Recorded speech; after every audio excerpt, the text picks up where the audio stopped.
Good afternoon, everyone. This is Zarina, trainer in business with meaning. I'm here today with Mike Amato, one of the experts on growandlearn.org that I work with, and also a transformational leader and executive. Currently, he's a keynote speaker that trains people and mentors executives on transformations. And today we are coming up with a very important topic because, as you might have heard, actually, you couldn't have missed that the world is in turmoil and that stock markets are plummeting, and the DAX and the German Stock Exchange had one of the biggest lows in their history today. So what I was discussing with Mike Amato a few minutes before we started was that companies now more than ever would need huge transformations. And even if the stock markets recover at some point, the period of managing them with remote workers, with remote working would probably last for a few months. So they would need to navigate those new circumstances. But before that, before we delve in, let me just say hi and give you a word. Hi, Mike. Hi, Zarina. How are you? Good, good. Thank you. You're based in one of the centers of corona disease spread in Seattle, in the US. What is the situation there? You know, it's so strange because it's a situation that you know is severe, but you're not quite sure how severe because it's not gotten out of hand yet. So the question is, something you can't see necessarily has taken such dramatic control of our lives, which is so unusual. It's not like a giant snowstorm or an earthquake or a natural disaster. We had some forest fires, a couple summers ago that create a big smoke cloud. It's not like that because you can't see it. But it's as you said, it's even more dangerous than that. It's not localized, it's globalized. And how we respond right now is just really incredible because we're all trying to get our minds around what it's going to take to prevent the spread. And it's hard because a lot of people are so science and evidence-based. They want data. And the challenge with this is that once you get enough data that says, oh yeah, it is true. This is, it is taking off worse than the normal flu is. It is affecting more people. Well, then by that time, it's out of control. And I think we've seen some countries, Italy, Iran have had, China, of course, significant challenges because once it's out there, and you can't do anything about it at that point other than take very strong draconian measures to lock down everything. So sorry for going on and on, but it's on our minds in Seattle saying, is this few hundred cases, like a million cases in America? It's hard to believe it. And yet everything we're hearing says, you'd better believe it. And so we're trying to take the right steps and do the right things before we have to do them. Right. But it's a snowballing effect. In the end, that if it spreads to the point where the health institutions won't have any space, then we are facing a complete lockdown of everything, of the whole governmental structure. So, it's quite a significant threat, even if a lot of people try to play it down. But we haven't gathered here to talk about the coronavirus per se, but about how companies can deal with the situation, because they would have to, even if certain measures have not been introduced yet, very soon they'll have to, gatherings at workplaces will also be prohibited probably. So they would have to send people home to do remote working.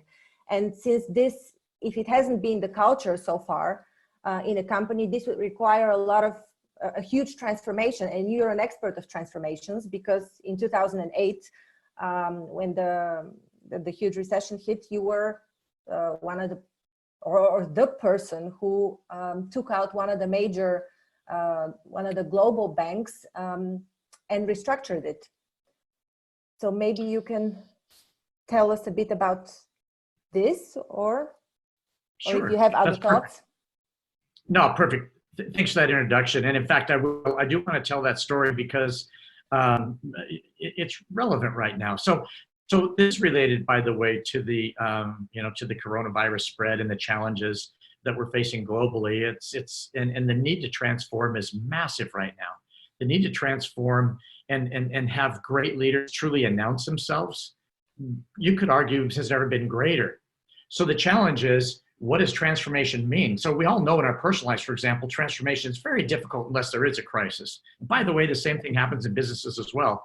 Although organizations tend to transform a little faster because not necessarily because they have more crises, but they try to think in terms of constantly reinventing themselves. So probably a little bit more practice in corporations and organizations than the family at home. But the underlying challenge is the same. You need a case for change. And right now, this economy, this pandemic is giving us a case for change that perhaps is unprecedented. I mean, perhaps it's 9/11 or perhaps it's the financial crisis. I don't know. But the point is that it's clearly right now is a time to change and transform. And the question is, well, then, what are you transforming and what does that mean? And then how do you do it? So if you don't mind, I'll tell a story of transformation where I learned firsthand what it means to do this on a fairly large scale and how I think it applies to many of the leaders in today's economy and the challenge that we face today. Does that sound like a good way to proceed? Sounds great. I would also like to talk about the leadership style and the leadership skills that would need to be developed, but I don't know if this ties in right now with your story, or shall we talk about it in a bit? Actually, it's a really a significant point, and I think the story will bring that out, Zorina. Okay, great. Because the leadership style is actually, if you want a spoiler alert, the end of this is going to be all about a leadership style and a leadership's relevance. And I'll show you how leaders can matter. Because a lot of times you wonder what good is leader for? What's a leader's relevance? From a leader's standpoint, that's blasphemy because of course I know my relevance. Of course I know. I had a boss one time who said, count the stripes on my shoulder. That tells you how relevant I am. And it's like, okay, great. That's not what I'm talking about. I'm not talking about the position that you hold and the control and power you have. The question is, are you relevant? And I'll tell you the story of leaders who had become irrelevant and what that means and how that has to be rediscovered. And I think, again, the end of this will be, I think upwards of more than half, maybe 3/4 of the organizations really need to think about their leadership and make sure that the leadership is relevant. And I'll show you why, and then I'll show you how. How's that sound? Awesome. Fantastic. Go ahead. So hey, how do you become someone who is very experienced and skilled in the art of transformation? By the way, it's called the art of transformation, not the science of transformation. So although I'm going to give you answers about transformation, I do want to point out that it is an art. It requires a strong feel, and it's about people, not about business systems. Although business systems definitely support the transformation, the art is all around how do you relate to people. And let me tell you what I mean by that. So Zorina, in 2006, I was brought into the UK from a large bank in the USA. The bank in the USA had a very strong culture, by the way. Many ways to measure that, but very, very strong culture, but it was changing. And as a culture, they evolved in their business strategy and their business plans and their business model. In fact, the values didn't resonate with me. So I left that organization and went to Barclays in the UK, where we were undertaking a large transformation. What had happened is over the course of the last few years, the organization that I was assuming responsibility for is about 30,000 people. And there was a lot of indications that there was things that needed to change. The customer metrics, the things about customer satisfaction were well below what this organization should be. By the way, there's no reason I can't say the name of the company, but it's Barclays Bank in the UK. Barclays Bank, 300-year-old brand, but they had lost their way just a little bit. And again, there were signs of there was issues. Employee relations were poor. Let me give you an example. The bank I was coming from the United States had employee engagement scores of 87% typically. Now, global high-performing norm was 86%. At the time we went to Barclays, it was 64%. All this measured by the Hay Group, so apples to apples. So 64%. So that was just one indication that something's not right. The health of the organization is not there. There were other things around business performance, the volatility in earnings, the lack of innovation. the lack of, frankly, respect in the marketplace, the brand image had really, really slipped. So there were some reasons for it, which are probably not important to talk about now. But what happened is we knew we needed to change. And as we're getting into it, trying to understand how to do it, and meeting the team and meeting the people, again, you've got to sit there and say, how do we change? And something around 30,000 people. So one Friday night, they're late at night, about 8 o'clock. I remember exactly 8 o'clock. The phone rings, and it turns out to be the BBC, and it's a producer on the phone. Said, well, we're going to be featuring Barclays on the BBC on a national show this Sunday. I'm thinking, how fantastic is that? I'm so excited because I get to be on the BBC, and not I, but us, we, the brand, and wow, I mean, for America, that's a huge honor. So he goes, yeah, absolutely. This is true, Mike. And what happened is 18 months ago, before you got there, actually, we embedded 3 reporters into the business. And they've been working there for 18 months now and recording all the meetings, all the training sessions, all the communications. And we've taken those and put them into an hour-long show called Whistleblower, showing how Barclays is mistreating staff and customers. Oh, my God. This is like a movie. I'm getting goosebumps. I wish it was a movie. I mean, it was seriously from the low point of my professional career, instantly hits you and the air leaves the room. Being an American, I think, well, we need to call our attorneys and we have to stop this show. We can't let this happen. You can't do this. That's not right. Well, as it turns out, we can't stop it. And the BBC did show it. And it was a massive, quite frankly, organizational humiliation. They even showed examples of staff interacting with customers and clearly not taking care of the customer. I'm hesitant to get into too much detail. I can if we have more time, but remind me if you ever want to talk about this. A specific example of this poor staff member, bless her soul, that just had a very, very difficult situation with a customer right on the hidden camera. It was filmed. And the voiceover for the reporter said, and if you didn't know how to sell the Barclays way, now you do. It was disastrous. Wow. Well, we've got unions now very, very upset. We have the board is very, very upset. We have the executive teams are very, very upset. And although I was new and just beginning the transformation of the business, you could see the little infrared dot on my forehead that I was under notice that this had to be fixed quickly. We couldn't tolerate this. And so it was, again, one of the greatest challenges, and you wonder, well, what do we do? But by the way, an important point is that the business itself was underperforming significantly already. We were only 48% to goal. So we have several, in a bank, you have several product areas and ways that you're going to measure business performance. And by business performance, I'm talking about financial results. Well, they were underperforming significantly. 48% to the plan was just, quite frankly, just another symptom of the problem. So what turned out to be the biggest challenge in my professional career was actually the greatest gift. And it's why to this day I call my website Amato Sparks, because this challenge, this crisis created a spark that said, we need to do something now and we need to stop debating it. We need to say, what are the drivers of this business? How are we going to change this business? How are we going to turn around? How do we address this? But in a strategic way that positions the organization to outperform in every dimension of performance in as short a period of time as possible. So this really sparked us. And it was really an incredible motivation because the first thing we did was to take accountability from a leadership standpoint. This happened as a failure of leadership. Doesn't matter how long I was there. You have to start with yourself and say, this crisis happened as a failure of leadership.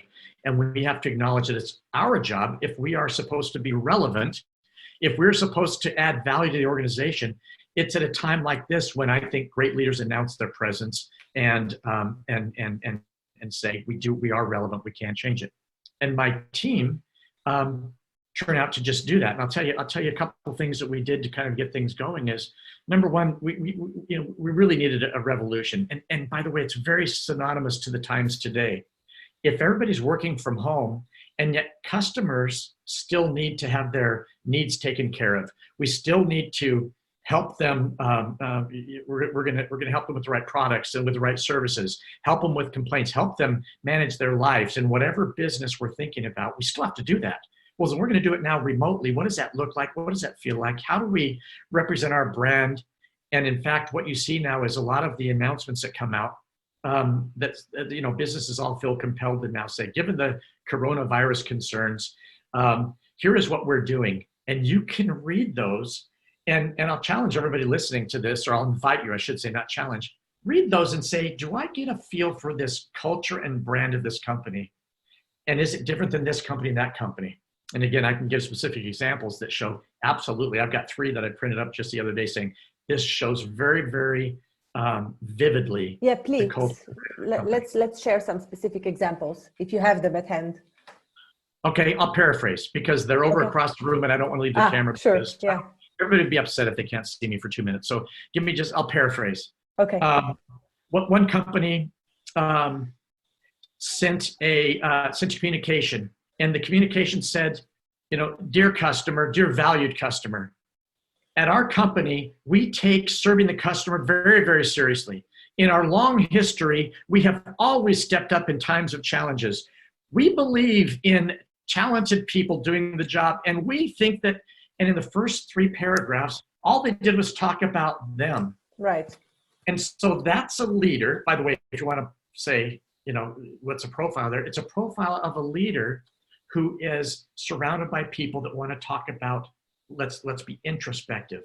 Let's show how we're there. We have to project an image of strength, an image of investment, an image of calmness, an image of leader, guidance, and control. We're in control here. It just shouted, we're in control. So that leader is a control leader. It's quite obvious. There's even more specifics on that. Next one I got was, hi, we're as concerned about the safety of you, our customers, and by the way, our staff too, because we value our staff. And so we're going to take the following measures given this, this coronavirus outbreak. Here's what we're going to do to protect everybody involved. We're going to take 3 simple steps. We're going to ... And we want to thank you for being our customer. And please let us know if you have questions or if you're uncomfortable in any way with anything that's happening. We'll be glad to get back to you and talk to you.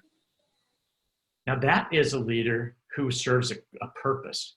And that's a leader who said the purpose is to involve customers and employees in the process of recovering, in the process of doing what we're really here to do.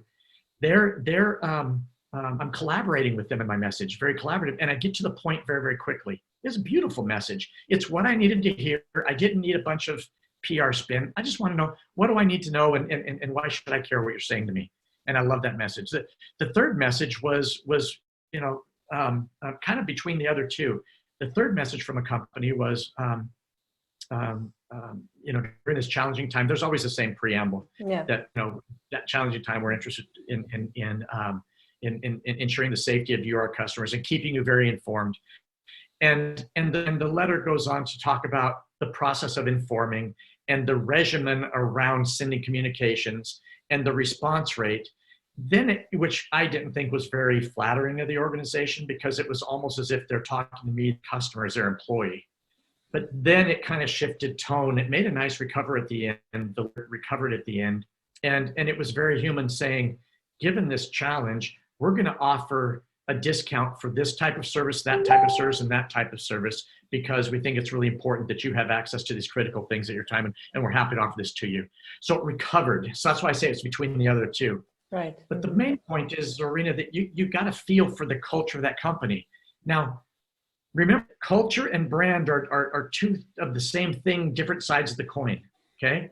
So culture is, so let's start over. Brand is the image the company wants to portray of what we stand for to the external audiences.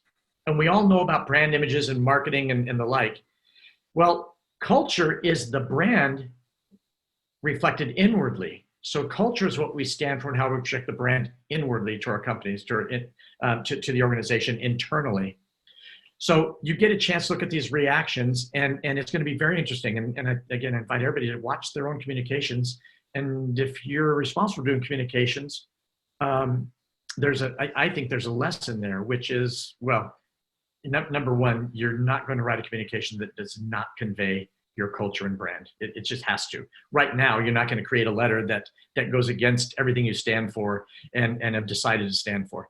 The issue is, what have you done till now, and what really is your culture all about? Now, let me leave that question there because it's a little bit vague. Let me tell you what I mean. Let's go back to Barclays. I'm sitting there.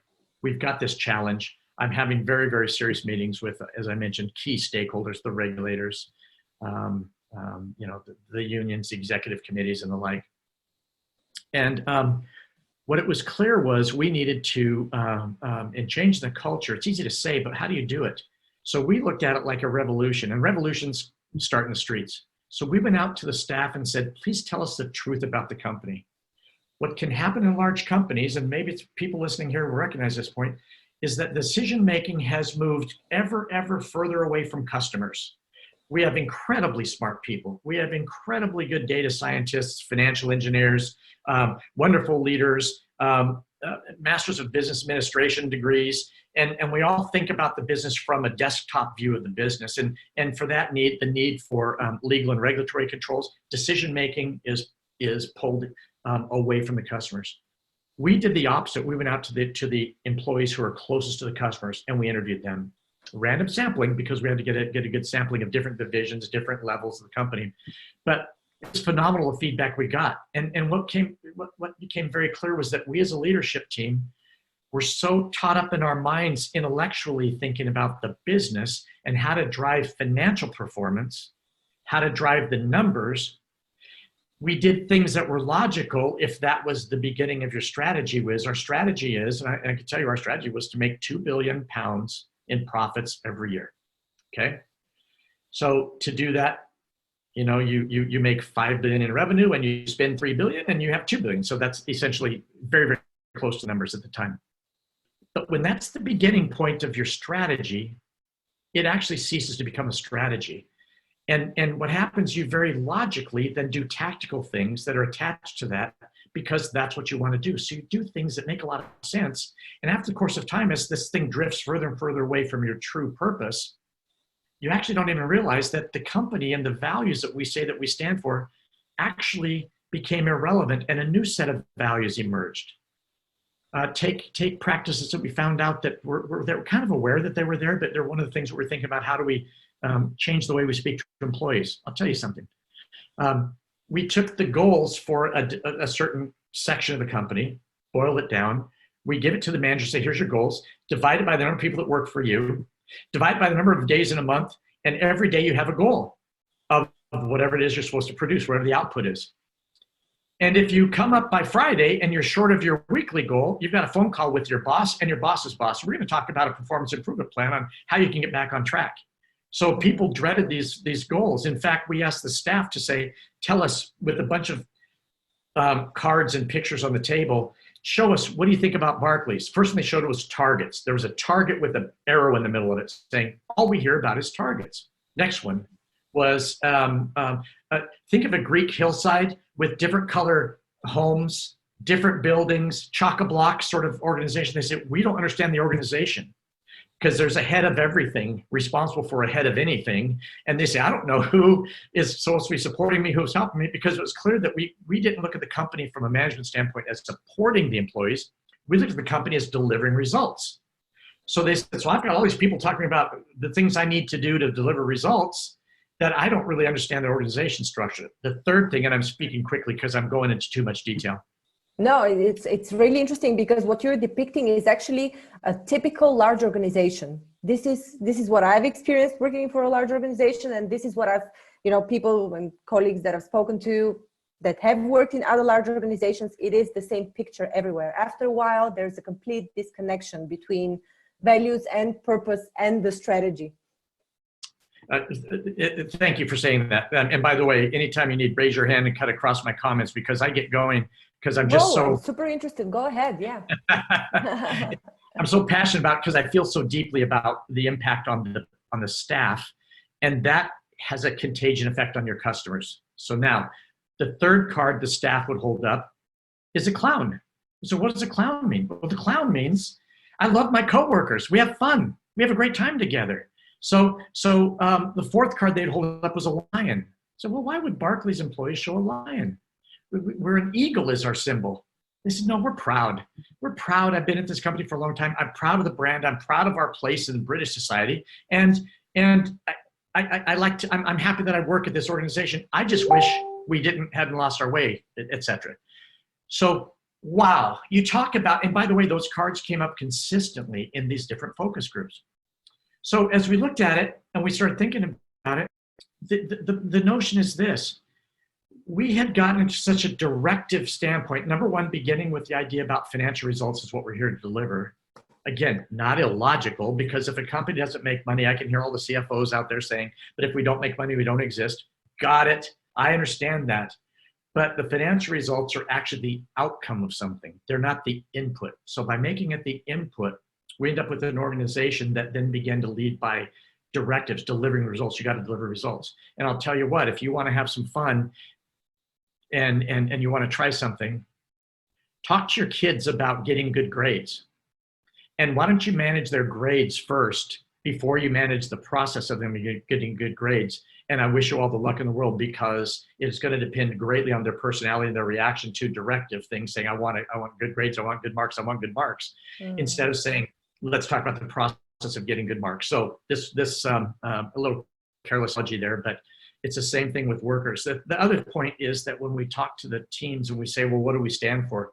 We stand for getting good financial results. It means we got into the habit of telling people what they needed to do.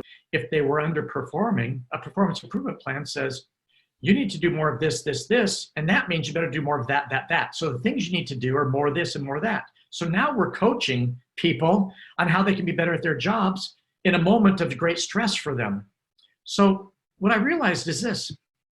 The remarkable thing is, when these people left our buildings all around the UK at night, they somehow got home by themselves. I don't know how, Zarina, because they didn't have us to tell them how to get home.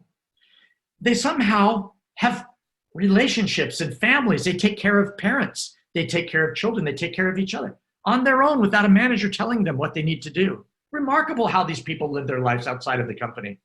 They somehow go to PTSA, parent-teacher meetings. They somehow bury their loved ones. They somehow support friends and family through crisis. They somehow figure out how to live their life and create a budget. All be doggone, all without these incredibly intelligent leaders at our company to tell them how to live their lives. But boy, when they came to work, oh my heavens, you better stop thinking and start listening right now, because we're going to show you. And the point was, this was a transformation that called we didn't call it Stop the Madness, but at my point, Stop the Madness. We have a hard stop on that. And that I say this BBC program was the greatest gift to me, actually, because I got a chance to say, stop all this nonsense. I know we're behind plan. I know that we can't sustain this type of performance, and I know we can't be on national TV again. Put that all aside. I get it. Let's change the fundamental things that are causing this type of performance. And let's look at it on 5 dimensions.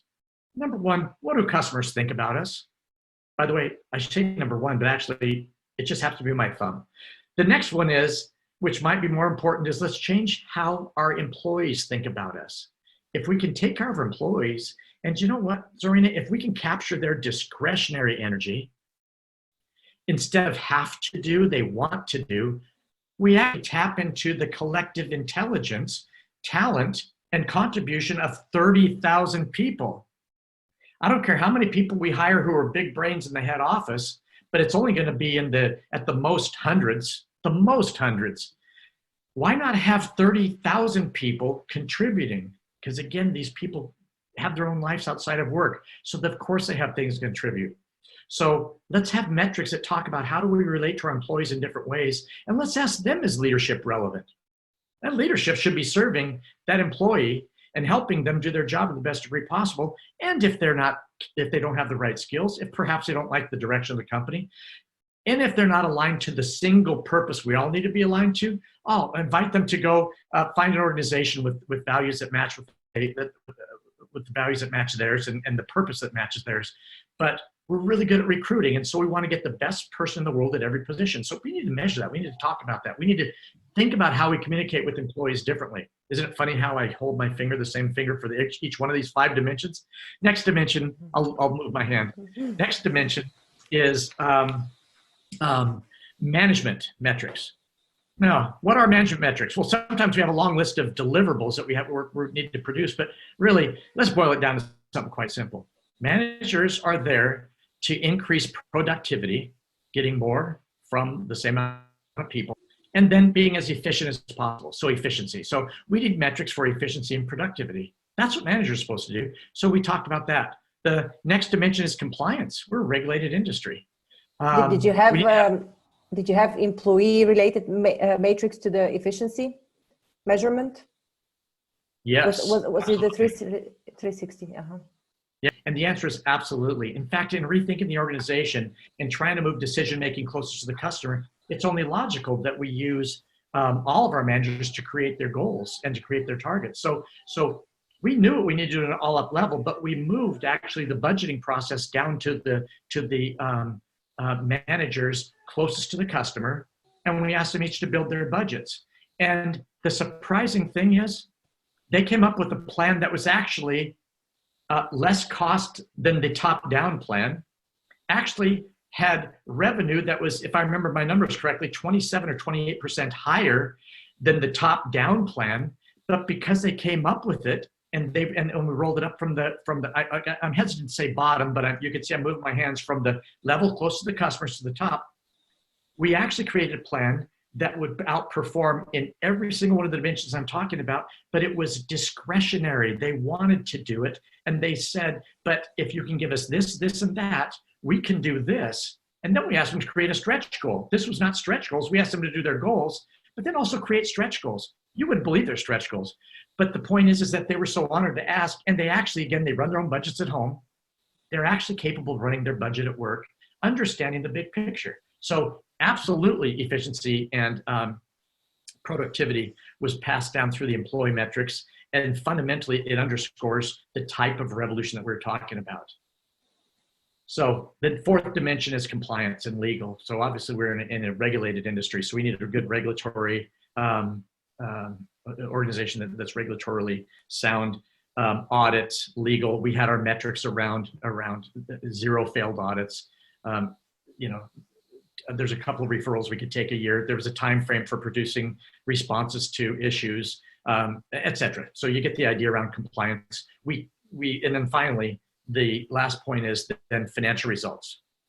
And 2 points I want to make. So absolutely, we had financial targets that we had to hit. We knew that, but we moved it out of the discussion until the end. So we also looked at this balanced scorecard. So if financial input is financial results is the output, the first 4 are the inputs. If you get each one of those right, my point was you'll have a financial output that you can't even believe would happen today. And I had to use those exact words with the board and said, trust me, I know I'm going to get fired if I don't deliver, but you won't believe the financial result. If you'll let me put at the end and listen to what I'm saying about fixing the first 4 dimensions. Quick word about balanced scorecard I was going to mention a moment ago, Zarina, is that balance implies that we tip this to move that, and that it's a teeter-totter that we come into a balance. No, we look at a scorecard, we call it a balanced scorecard, but I wanted outperformance in every one of these 5 dimensions. After all, that lion the card that the staff held up, and they said, we're proud of this company. If those folks could be so proud of the company, we ought to be proud as well. And we should have an expectation of this organization should be, number 1, the best person in the world at every single job that we have. But number 2, we should over-deliver on every one of those dimensions, and we should approach it without fear. Fear and the risk of failure is what kills innovation.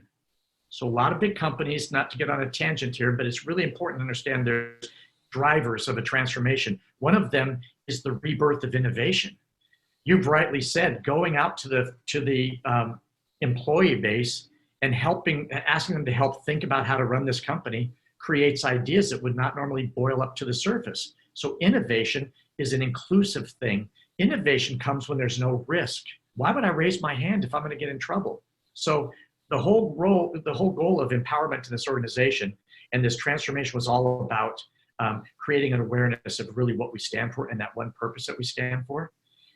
It has to have a culture where we're open and we listen, and we don't listen defensively. We listen in a way saying, how can we do a better job as a leadership team serving this single purpose of enabling our staff to do really what they want to do with all of their hearts. They told us with those cards they turned over, that's all they want to do is a good job.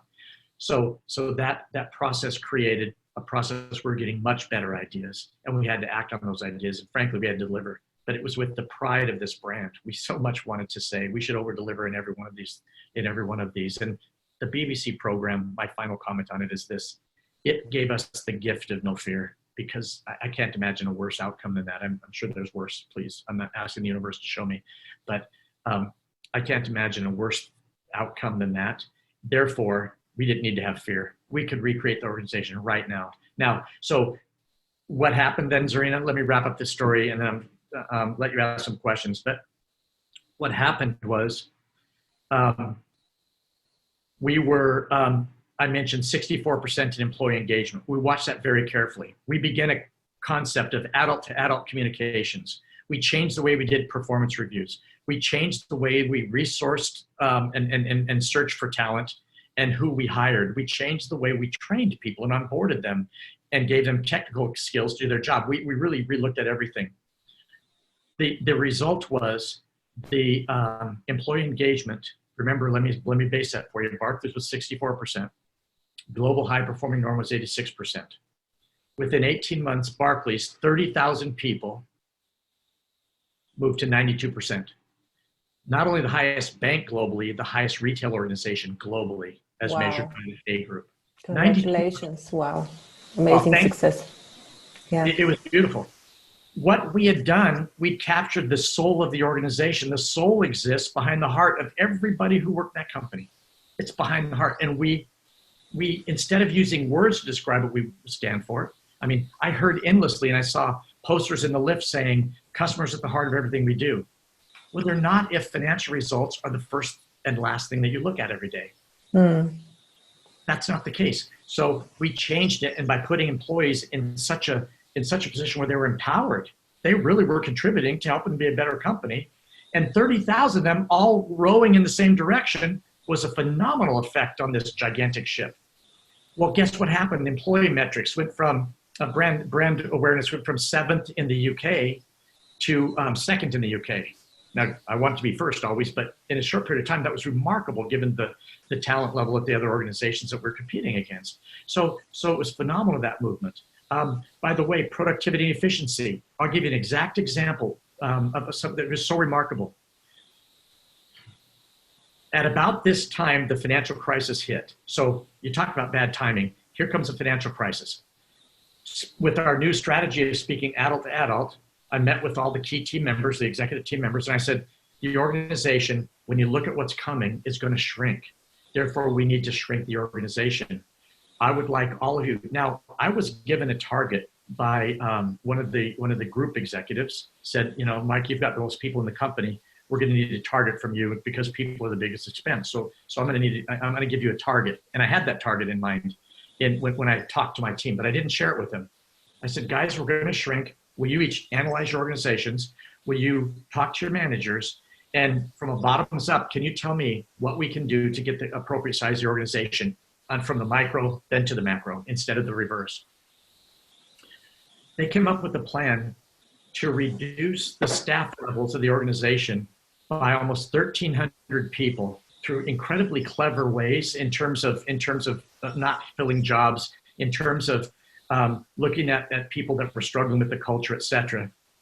And we're the only bank in the UK that did not get negative media press when we had to close branches or shrink call centers or shrink, quite frankly, union employees. We're the only one not to get negative feedback because it was done in a very thoughtful, compassionate, and considerate way all around the overall strategy.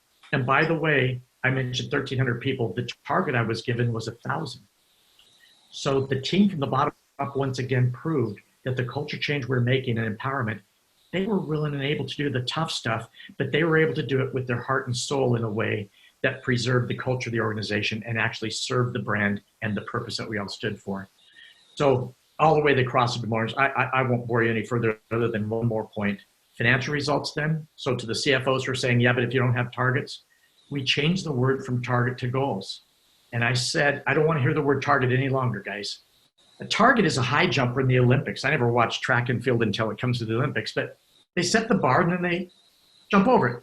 They raise the bar, and they barely clear it. Raise the bar, barely clear it. Raise the bar, barely clear it. Well, that's a target. They're clearing the target. Oh, we wanted to shake up the mindset. We wanted to take that whole hourglass and turn it upside down and say, let's talk about goals instead. Absolutely, the organization needs to deliver on the goals. Absolutely, we do. But let's think of it like sprinters. A sprinter comes up to the line and they benchmark themselves against their competitors left and right, get themselves to complete the race. That's the fastest way possible. And they take all their training and they bring it to bear right there and they give themselves permission to perform. And I'm looking at the finish line right now. And when the starter gun fires, they go as hard as they can and they get there. They've got an objective in mind, but their job is to do their best performance they can. So we wanted to talk about performance that way, not targets. It was goals. That's setting a goal. My goal is to finish that race. So what happened is, after that point in time, even during the financial crisis, we never did less than 125% to goal. An organization that could not do 48% to goal. An organization after that, because we hit our goal, obviously does what every good company does. They raise our goals. No matter how many times they raise it mid-year, 1 time, 2 times. Doesn't matter. We beat the new goal by 125%. So when I say art of transformation, that's an art. But it's also almost alchemic in terms of, I don't know if alchemic is a word, but it's alchemy.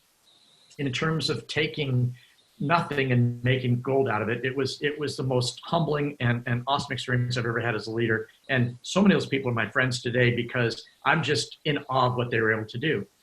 And in this time right now, when you talk about what needs to be done and how we need to transform organizations, I wish every leader had tons of equity in the bank that they could call in their teams. They had ways of creating innovative culture and figure out how can we do our jobs now in a different way. I hope they do. My fear is that, and my belief is, quite frankly, that most don't have that type of equity because they didn't necessarily define their leadership relevance in that way. And now they're going to have to transform and transform quickly. And just like I had to do with a lot of pain. So I hope this story explains what's going on today, what I think, how it relates to what we did at Barclays and the experience that I had, and what I think the challenges are facing leadership today. But we're going to see great leaders emerge if they know how to make this happen. Great story. And but the thing is, you were pulling the strings from the leadership side. And how did you manage to convince the other leaders, or how did their leadership style need to change?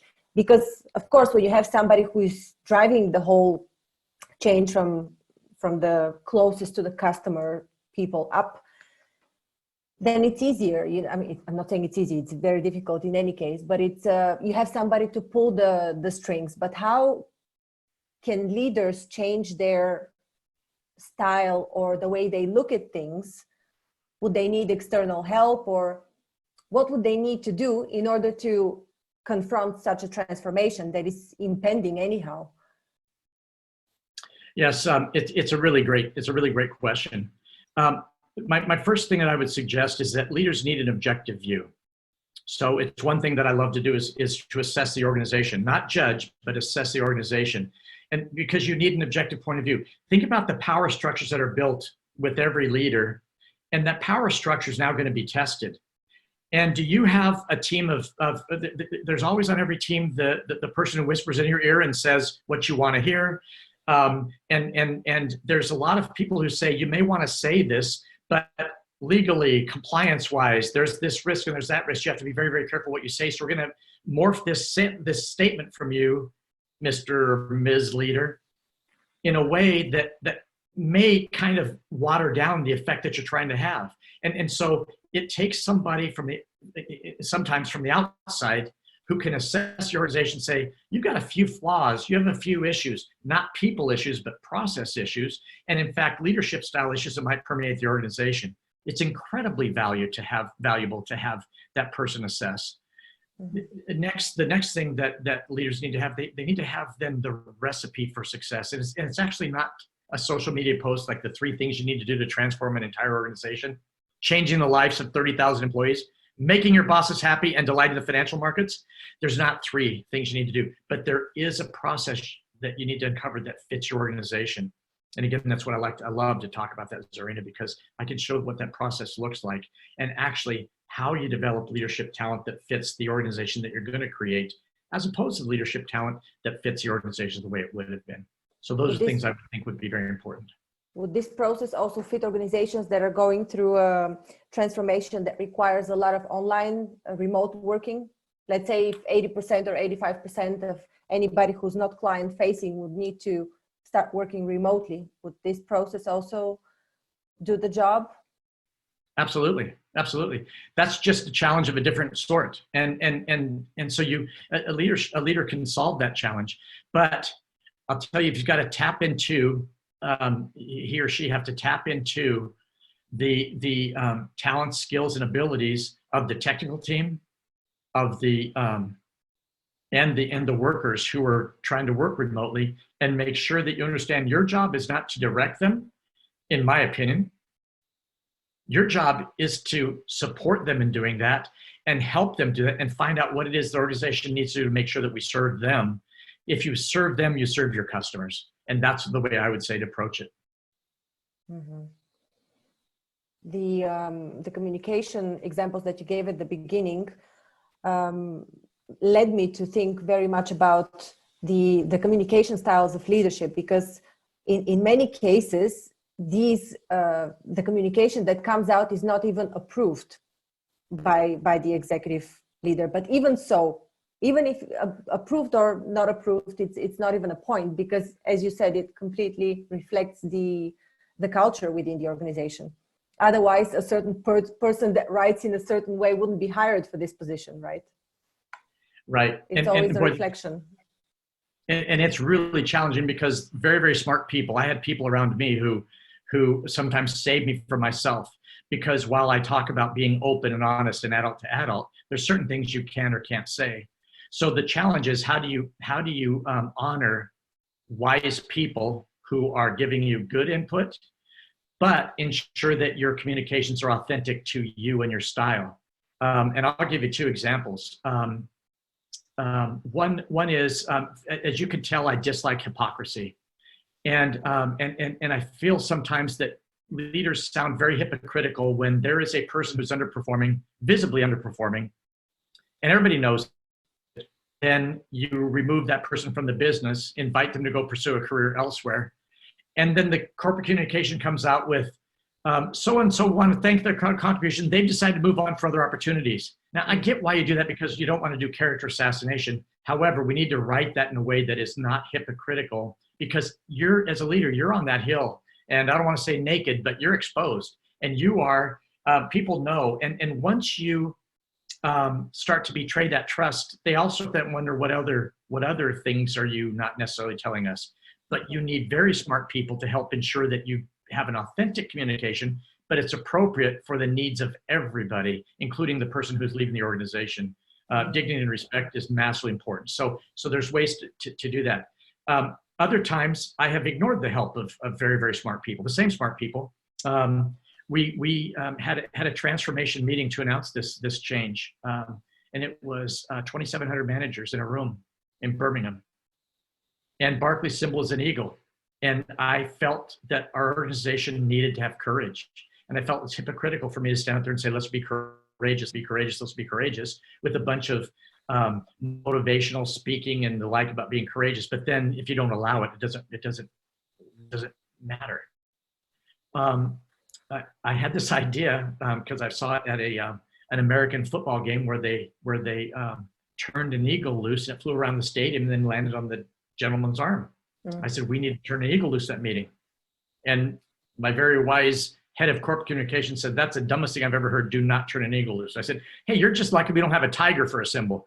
But yeah, I'm going to get an eagle. And I'm turning this eagle loose. My boss came down and said, you're not turning an eagle loose. I said, I have to. I have to show everybody that I'm courageous. I'm going to do it. So at the end of the meeting, I said, what we've been building up to is this program. We're going to transform the brand. And I've got a partner to help me show the brand. And the trainer brought that eagle up. And I held Princess the Eagle, which was an African golden eagle, and huge. And I said, you guys, this plan is going to help the Barclays brand fly again. And I launched that eagle and went down to the deck, right over the heads of people, flew right along, and then up And instead of going to the trainer like they did at the American football game that I got this great idea from, the eagle went up into the rafters and disappeared. I'm like, oh no. I could see my boss, like she's, you know, she's just, she's gonna, you know, hang me for this really. And so, I planned on this contingency. And so I was talking about, you know, the eagle, and I knew that most people did not know the eagle was loose in the room, but it's a vast auditorium. But pretty soon the eagle did come down, and I'm talking and presenting the material, why I turned the eagle loose and what it mattered. Because I told them if I wasn't willing to take a risk, how do I ask you to do it? So meanwhile, I'm sweating, and finally the eagle comes down. And I say finally, it was really only about 30 seconds, but it seemed like 30 hours. And that doggone eagle lands right next to my boss and starts walking towards her, of course. And the eagle trainer has to run over and picks up the eagle, and nothing else bad happened. But that was a chance for me to be authentic. I probably could have benefited from good ideas, but in that case, I overruled it to be courageous and to make a bigger point. Now, to this day, people talk about that meeting. I don't know if they remember the transformation plan as much as they do the doggone eagle, but it's still talked about today because it was pretty outrageous. So that's two examples of utilizing help, being authentic.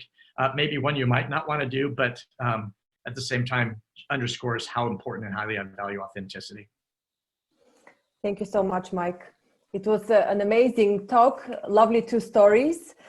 If you want to find Mike and work with him, either as an executive coach or mentor, or even invite him as a keynote speaker, online is also possible. Why not? These days, probably we're going to restrict ourselves from having large corporate gatherings. But Mike is also available for online sessions. He's available at growandlearn.org and also at amatosparks.com, where you would see that his tagline is "Master the art of transformation." And as he explained now, it's an art. It's not a process. It's not a science. It's art. Thank you so much, Mike, for this talk.